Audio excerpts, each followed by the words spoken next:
Welcome everybody to Forza Horizon 4, and today we're taking a look at the 1973 Ford Capri RS3100. Now this was produced from 1968 to 1986, with this Mark 1 version of the Capri produced from 1968 to 1974.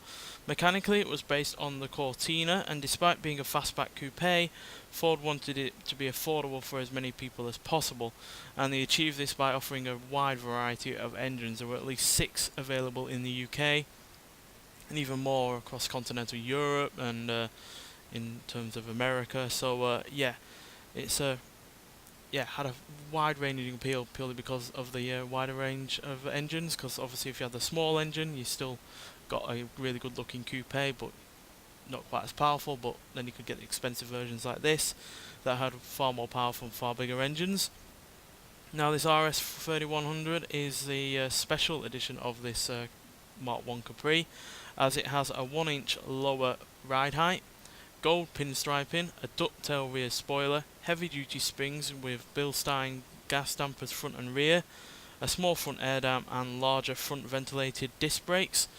Now it did have other things attached to it as well, but they're the main things, especially considering a lot of that does help it in terms of handling. And also helps it in terms of handling the fact it only weighs 2,315 pounds, which is very little in the way of weight. And this was considered the Ford Mustang equivalent for Europe, which I have a little bit of a problem with that idea, considering that a 1973 Mustang would be far heavier, far bigger, far more powerful with a far bigger engine. Now granted, I'm not going to compare it against a 1973 Mustang because they have no real similarities outside of a rear-wheel drive front engine layout. What I am going to compare it against is the later Mustangs from the late 70s, in particular the 1978 Mustang II King Cobra, for a few reasons. One, they both weigh about the same. Two, they were both the same kind of size. And three, they have less than 200 horsepower each. So they are quite similar in that regard. But this Capri is a lot better in plenty of other ways. Firstly, I think it looks a lot better than that Mustang II King Cobra. It weighs less, despite them weighing somewhat similar. This weighs 354 pounds less, and it's also a far better handling vehicle and far better vehicle in terms of stopping, because obviously it's got those front ventilated disc brakes, it's got that lower ground clearance, it's got the less weight, and it's also got that rear spoiler helping it out as well. And crucially, it's also got a better engine as well. Now, I'm a massive fan of V8 engines for the most part, but that V8 engine in the King Cobra is really rather useless. This has a 3.1 litre V6 engine, producing 148 horsepower and 187 pounds-feet of torque. Now, granted, that's not quite as much torque as the King Cobra. It's 63 pounds-feet less, but it has 9 extra horsepower over the Mustang, and that pretty much helps, quite frankly, considering how much less it weighs, this car. So yeah, less weight, a little bit more horsepower, and that in itself helps this be a far better accelerating car and also a better car in terms of top end speed. And I also quite like the interior on this car. Now granted, it's nowhere near as practical as a Capri, but you buy a coupe for the looks, not for practicality. And I like the big dials on this, help you see the speed, the revs and everything like that, and it's got a decent 4-speed gearbox as well. And you want a manual gearbox and clear, crisp dials, because this is obviously a driver's car. It's not something that's just going to be an everyday vehicle, but it's also going to be a driving vehicle as well. And really do like this car in general, to be honest, not just in comparison to the Mustang that I'm comparing it against, but in general.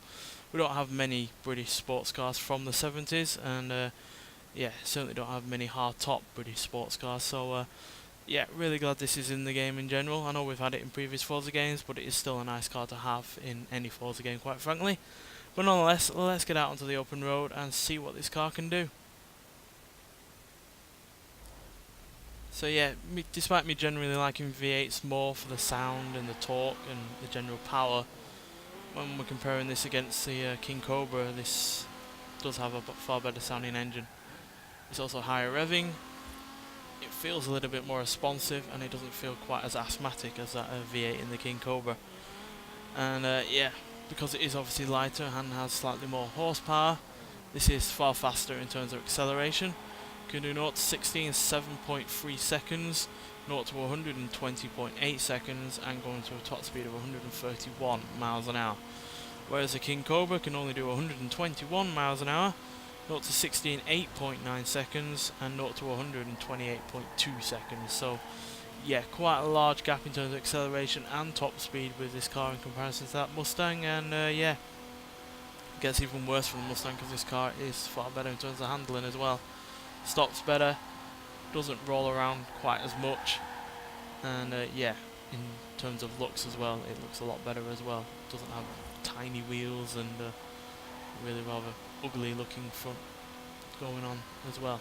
Now granted, that Mustang is probably a little bit more practical car because obviously it's a hatchback on the back, so that just makes it in terms of boot space and you know, fold down rear seats and I like a lot better in terms of practicality. But at the end of the day, you pay for a fastback coupe like this for the looks and for the performance, not because it's practical.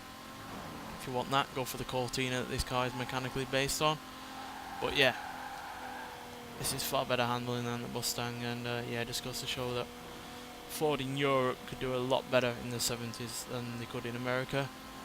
And I put that down to probably the people that are buying it, quite frankly. A lot of people in America would be just happy with a Mustang and a 5-litre V8. I think that's all they ever need. But this Capri showed that you can have good looks, a decent amount of practicality, but plenty of performance from a you know, charismatic engine, and yeah, really good handling as well, especially for a car from the early 70s. Sure, it wouldn't be able to dance with certain cars from today, but from back then, yeah, this could outmaneuver pretty much any other car from the same kind of price range. And yeah, obviously you wouldn't have to have this high-powered version. You could have any of the engines that I said were unavailable, because there were a wide variety of engines.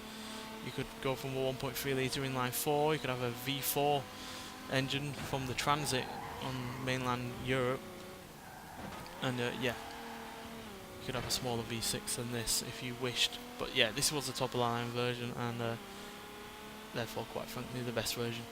And yeah, glad that this is on the game. Like I said, we don't have many British sports cars from the 70s, let alone hard tops. And yeah, quite frankly, I'd like to see more from the UK that are like this. Quite frankly, I'm dying for the likes of a Rover SD1, if I'm perfectly honest. But nonetheless, this is a great vehicle in its own right, and yeah, it's certainly a great vehicle in comparison to that King Cobra. Nonetheless, thanks for watching, and I'll see you in the next one. Bye.